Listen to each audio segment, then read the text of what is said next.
A Raspberry Pi is something that I guess has its genesis really in my childhood. So I was born in 1978. I had a friend, his name was Martin, and he had a computer in his bedroom. And that computer was called the Acorn Electron. Now the Acorn Electron was another, like Raspberry Pi, a computer designed in Cambridge in the UK. And he could just write very simple little computer programs. So he could write that program that gets you to input your name. So he could type Martin, and it would say, hello Martin, or I could type my name, Eben, and it would say, hello Eben. And that was just infuriating to me that my friend could do this thing. It just seemed like such an attractive thing to be able to do.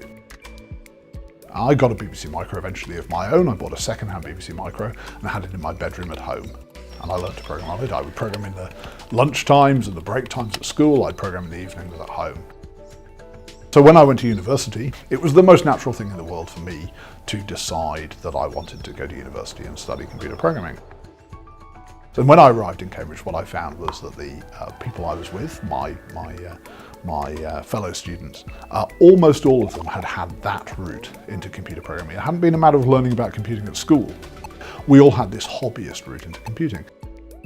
I think what we discovered subsequently is we didn't know how lucky we were. We didn't really know where our students were coming from. We just knew we had a lot of them and that they knew what they were doing. And then things changed. By 2004, I was involved in interviewing undergraduates. I'd gone from being an undergraduate to being what we call a Director of Studies. And the job of the Director of Studies is to organise the undergraduate teaching for a subject and also to go and organise that there should be more undergraduates. And I still remember going to the office, going to the tutorial office at St John's College in Cambridge in the autumn of 2004. And I went to collect my folders. I went to collect, each student has a folder, and I went to collect my pile of folders, and I was expecting a pile of folders like this. And what I got was a pile of folders like this. 8 or 9 folders, where perhaps I might have expected 30 or 40.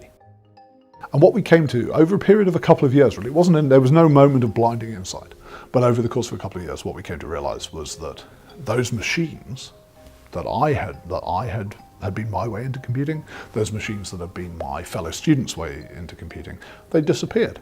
You know, the BBC Micros, the Commodore 64s, the Sinclair Spectrums. What had happened?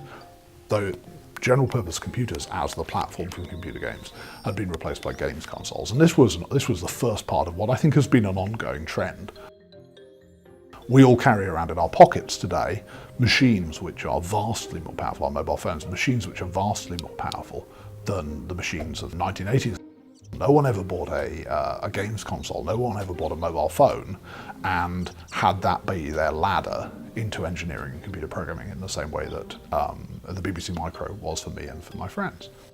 I've always described it as a hypothesis test, and I think it is still a hypothesis test. And the hypothesis is, if the computers went away and then our students went away, if the computers come back, maybe our students will come back. And we very quickly decided that our intervention to try to solve this problem would be that we would create a computer.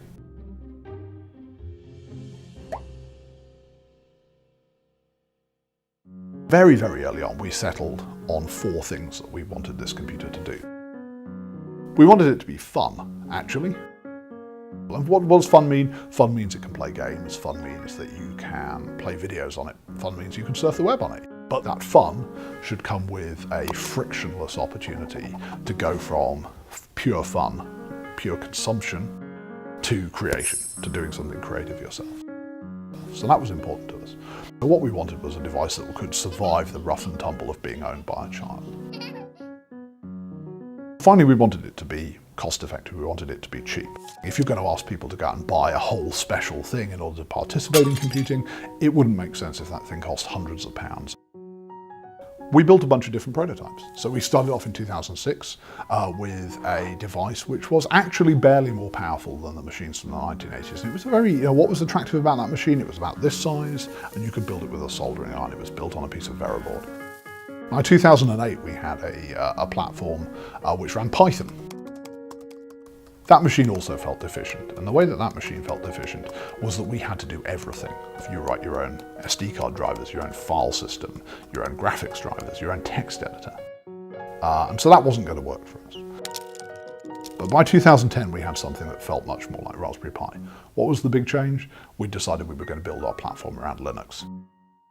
So by the start of 2012, we had something we thought we could make for the price.